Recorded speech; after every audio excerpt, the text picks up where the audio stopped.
सांगतो, तुमच्या म्हणण्याप्रमाणे आज दुसरा दिवस उपोषणाचा. सरकारनं आणि विशेष करून मुख्यमंत्री फडणवीस साहेबांनी सगळ्या मागण्यांची अंमलबजावणी करणं आवश्यक आहे. ती अंमलबजावणी त्यांनी करावी, कारण उपोषणाच्या काळात चौथ्या दिवसापासून ऑटोमॅटिक तोंडाला पाणी यायला सुरू होतं. आज दुसऱ्या दिवसापासूनच ते सुरू झाले, कारण अगोदरच 2 दिवसापासूनचा प्रवास आणि 2 दिवसापासूनचं उपोषण त्यामुळे शरीराला जास्तीचा परिणाम होतो.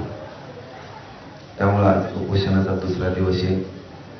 सरकारला आमचं सांगणं आहे, मागण्याची अंमलबजावणी तात्काळ करा. गोरगरीब मराठ्यांना सन्मान द्या, त्यांचा अपमान करू नका. आम्ही तुमचे काही मंत्री म्हणतील आम्ही एकाचं काढून एकाला देऊ शकत नाही.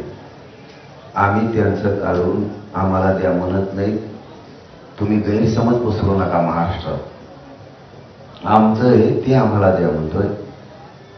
त्यांचं काढून घेणं म्हणजे काय?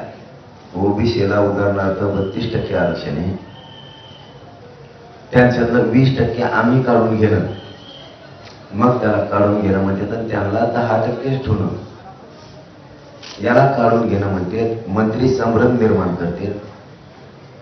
आम्ही 32% ओबीसी आरक्षणातलं 20% मराठ्याला काढून द्या ओबीसीचं असं म्हणत नाही. 10%च ओबीसी आरक्षण 32%तलं ओबीसीला ठेवा असं आम्ही म्हणत नाही.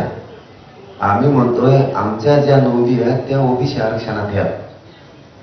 आम्ही ओबीसीतच आहेत. मराठा आणि कुणबी हा एकच आहे, हे आमचं म्हणणं आहे. हे सरकारनं समजून घ्या. संभ्रम निर्माण करू नका आणि राज्य अस्थिर करण्याचं काम मंत्र्यांकडून होऊ नये ही अपेक्षा आहे. तुमचा दुसरा प्रश्न होता की पोरांच्या बाबतीचा. पोरांना माझी सगळ्या विनंती आहे, तुमच्या गाड्या पोलिसांनी दिलेल्या पार्किंग मध्ये लावा. पोलिसांना